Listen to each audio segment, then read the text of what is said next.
going to do a two-part series here. The 10 best 80s horror paperbacks that I own and have read versus the 10 worst 80s horror paperbacks that I have owned and have read. Now, when I say best, I don't mean like literature here. I mean the most enjoyable. Actually, everything on my channel is based on how enjoyable it was. Not how well written, not how original, just enjoyable. I'm a simple person. I like simple things. Also, guess what? You're not going to see any Stephen King in this list because I read it a long time ago and I don't own any of the books. Yeah, I'm more of an underdog, you know. I like the deep cuts. I like the B-side, you know. So I like to focus on lesser known authors and books. That's just more interesting to me than to be the 1000th person making a video about Stephen King. Number 10, The Troop by Gordon Lindner. This takes place in my favorite setting, one of my favorite settings, 80s New York City. It involves a troupe of street performers, mimes, jugglers, you know, standard, who live in an RV together. And they travel around and they happen to be monsters. And what do they crave but people's bullshit? They feed off of like your weaknesses. Like if you're a really angry person or you're a drug addict or an alcoholic, and they just suck the badness out of you until you die. And that's how they live. And the street performers find their mark, attack them, kill them. Great, right? It's great already. It's great already. It gets even better because the hero of this book is a junkie, an 80s New York City like junkie sticking spikes in his veins. And that's our hero. He teams up with one of the monsters who has like a conscience, and then together they battle the troop. Fucking awesome. It's fucking awesome. Number 10. Number 9, Quarrel with the Moon, J.C. Conway. I can't remember if I mentioned this here or it was only on Instagram. I read this, I think last year. It's a werewolf book, obviously. The main hero guy, I guess he's a hero, I don't know. He's an anthropologist, and he starts in New York City. He wakes up and he's like got no shoes and barely clothed on some park bench, and the cops are like, "Get up, you drunk," and he's like, "Hey, what happened?" I mean, it's obvious, you know what's going on. The dude's a fucking werewolf, come on. But he doesn't know. And he has to go to this anthropological dig thing, whatever, to where his kin is from, up in the mountains. This is totally werewolf meets Deliverance. It's amazing. It's a whole mountain town of inbred werewolf people, and he's like doing all kinds of weird shit and like hooking up with his cousins or I don't know, like just crazy shit. And not too gory. It did have a little bit of gore, but really it was the isolation because they were trapped up in this town and there's nowhere to go and they don't know what's going on. Something's stalking them. So it had that tension going for it too. It was just great all around. You know, I'm a big fan of werewolves, so bonus. Number 8, Valley of Lights, Stephen Gallagher. I bought this when I was living in Phoenix, Arizona. I got it from the Book Maze. If you live in Phoenix, Arizona, go to the Book Maze in Mesa. It's a great bookstore. It's gigantic. It's like Barnes & Noble's, but old, smelly paperbacks. Anyway, so Valley of the Lights takes place in Phoenix, Valley of the Lights. It involves this kind of loser cop who gets this case. He senses that there's something else going on, something not right. And he follows this suspect, I guess, and then he notices like this suspect has like changed bodies. This is many years ago that I read this. So basically it's the trope. It's been done a bunch of times where there's some kind of demon creature thing that inhabits a human being, jumps from body to body, kills, does heinous things, and a cop that is on on their case. The monster's aware that he knows, so he starts messing with him. And yeah, it's been done a bunch of times, but it was great. It was great. It's a good trope. It's a good trope. It's enjoyable. It reminded me of that movie, The Fallen, with Denzel Washington. If you haven't seen that, it's exactly what it is. I liked in the book that this guy was probably from Phoenix, because he would just be like, I went down Van Buren and turned right on 6th Street, and there was the gas station, Johnny's Tires, whatever.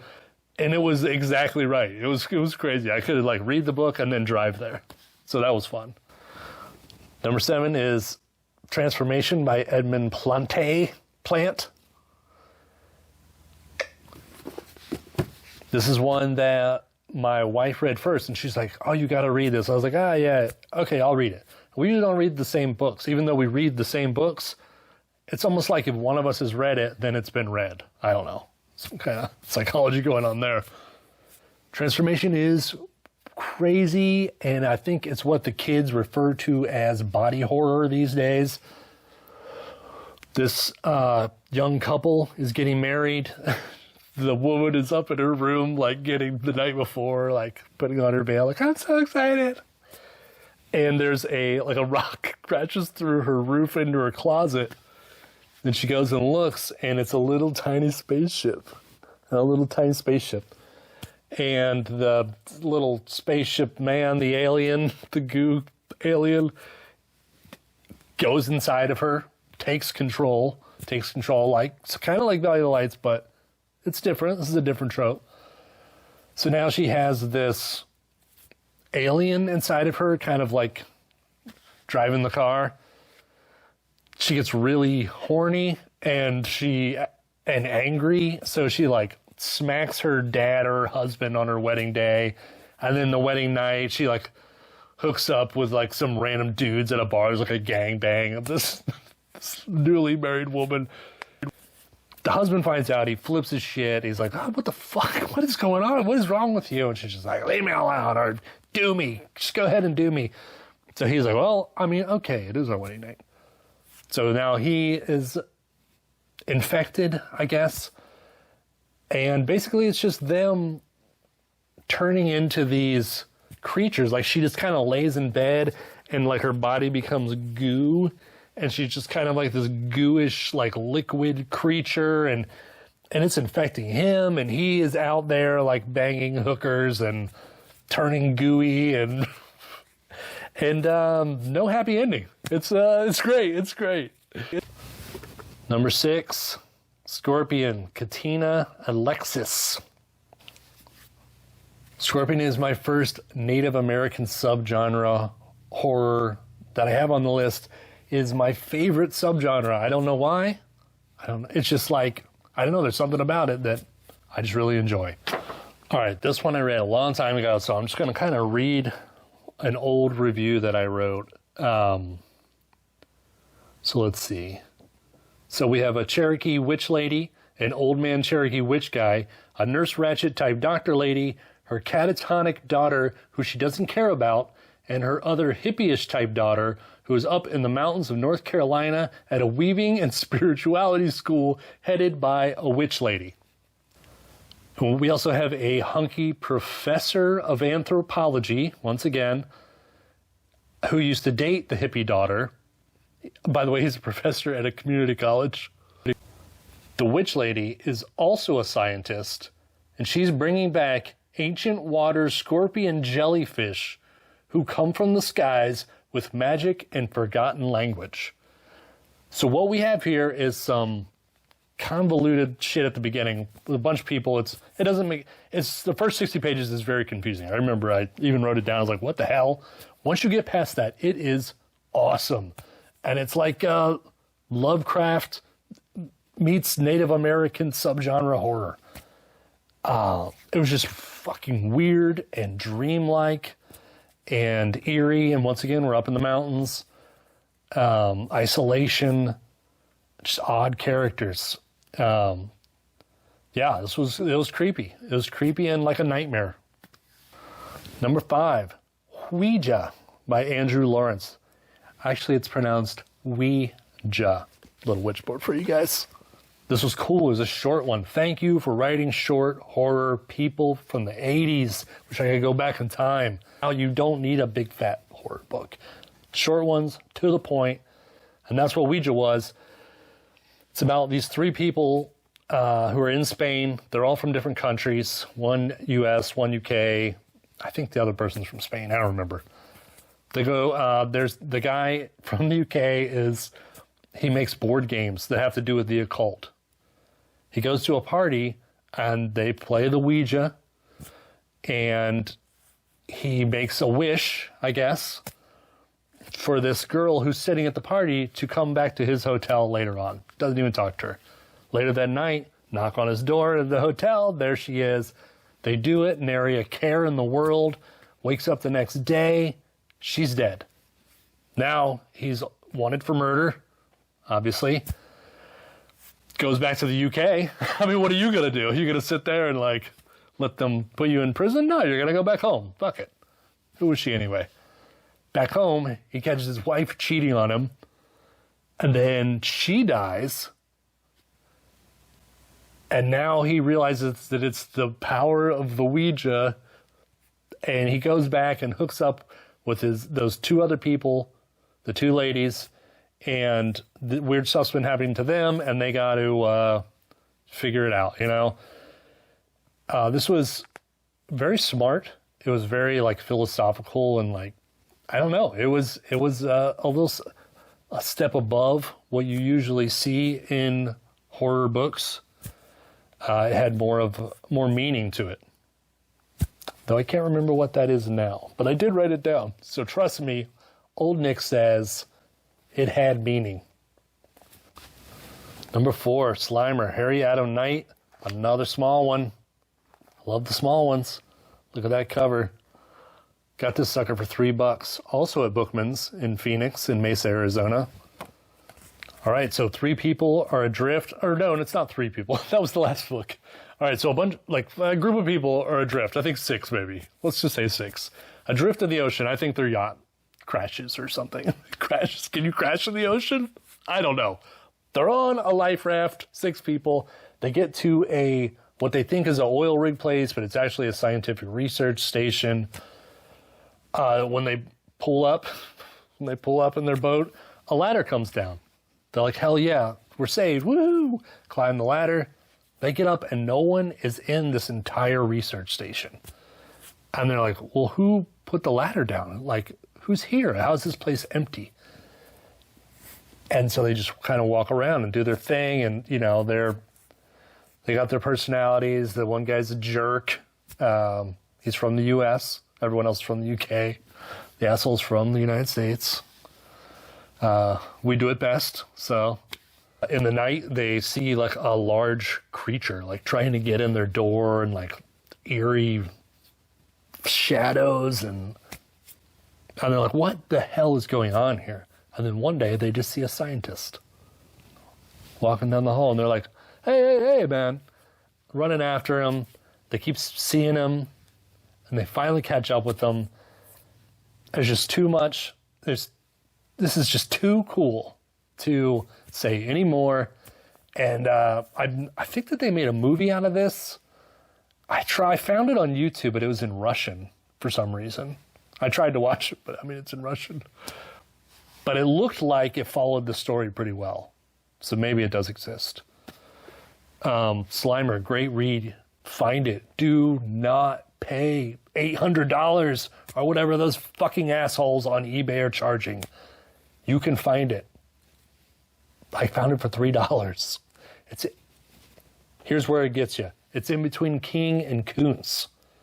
So you just skip right over it. That's what I do. I said I wasn't going to talk shit about Stephen King, and here I am talking shit. I get to the bookstore. I see the Kings. I glaze over, and it goes into the Kuntzes, glazed. You got to stop and make sure there's nothing in between, because that's where Slimer is. Number 3, When Spirits Walk, Christine Gentry. Look at that rabbit. Oh, what does this say on the cover? It's ridiculous. No, it's on the back.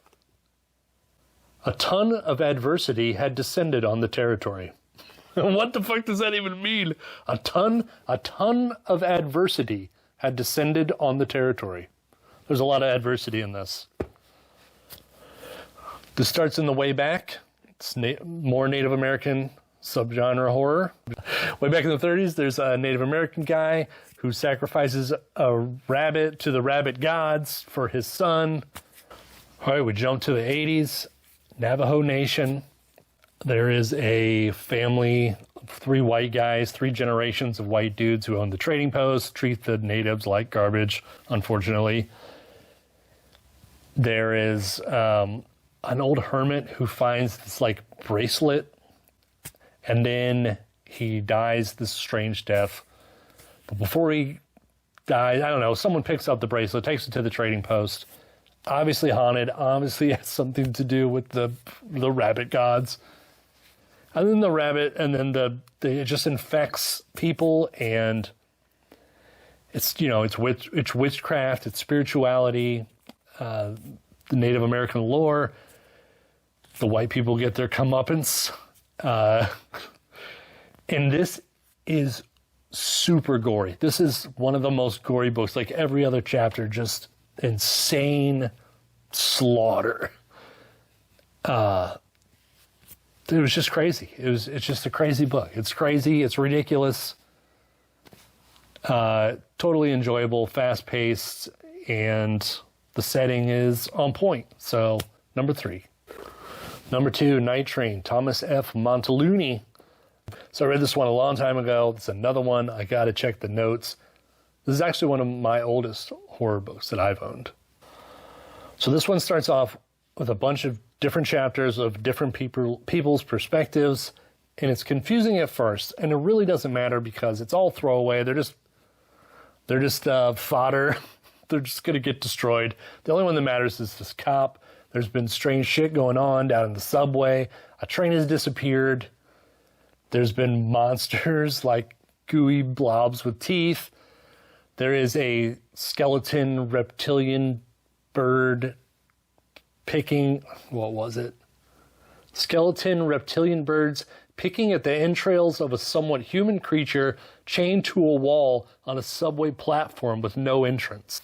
There are myths that are a gateway to take you to another dimension floating around down in the New York City tunnels. There is an army of albino dwarves who can cast magic. I mean, obviously, the Necronomicon and Cthulhu are both mentioned in the story. When he goes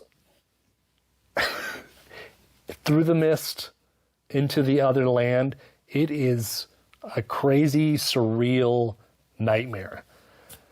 I mean, the whole thing is just weird as hell. But once he gets to that world and there's the albino dwarves and I don't know. It's just, it's amazing. It's amazing. It's 80s New York City, down in the subway, like what's going on under the city, all this strange Lovecraftian monsters coming in through another dimension. What is not to like? And number 1, you're going to be so disappointed. Riptide, Donald Cheatham. This is the only book this dude ever wrote. I have tried to find out who this guy is for years. Maybe it's a pseudonym. I don't know. He has no business writing books. This is so wrong. This is like so bad that it's good. We got our hero cop, whose name is Stark. It's a book about sharks, and the main character's name is Stark. So I'm gonna write a book about a shark. What's the guy's main name? Let's see, Stark.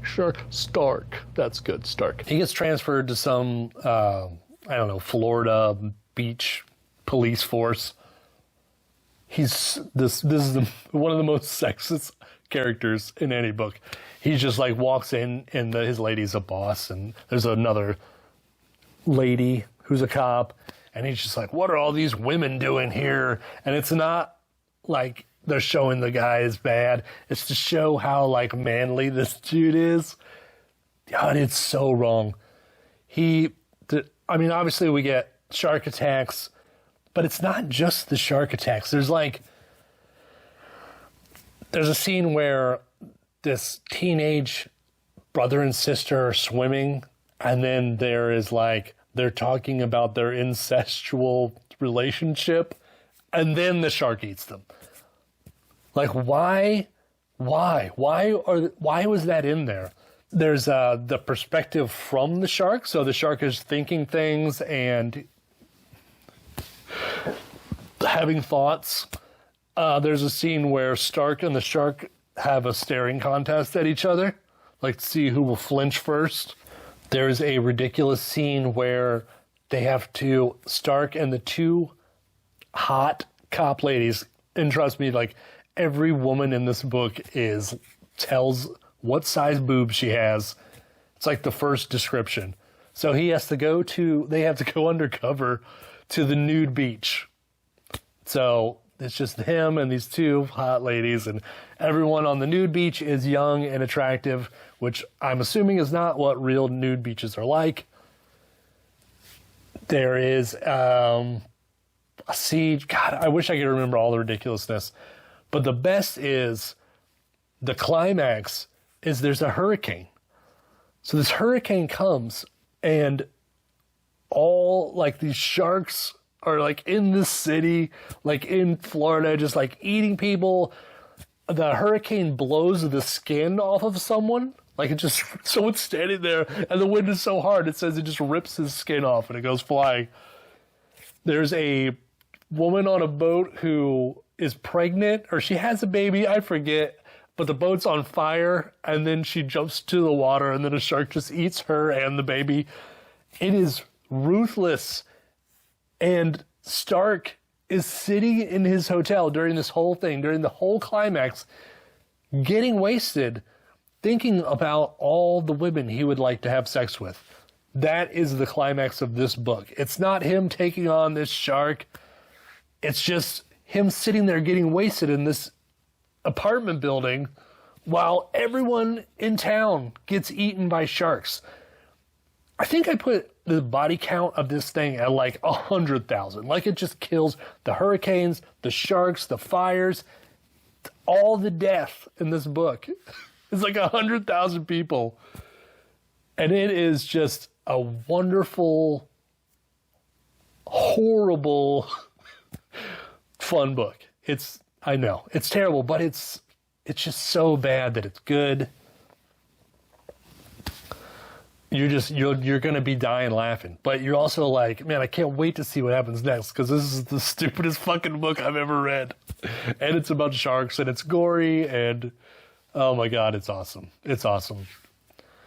So those were the top 10. I told you there'd be no Stephen King. See, look this is why you shouldn't even be mad at me, because if you made it this long, I just put that book at number 1. So obviously my opinion doesn't matter. And yeah, be on the lookout for the worst. If that's number 1, be on the lookout for the worst 10 books. 80s horror, coming soon. Bye.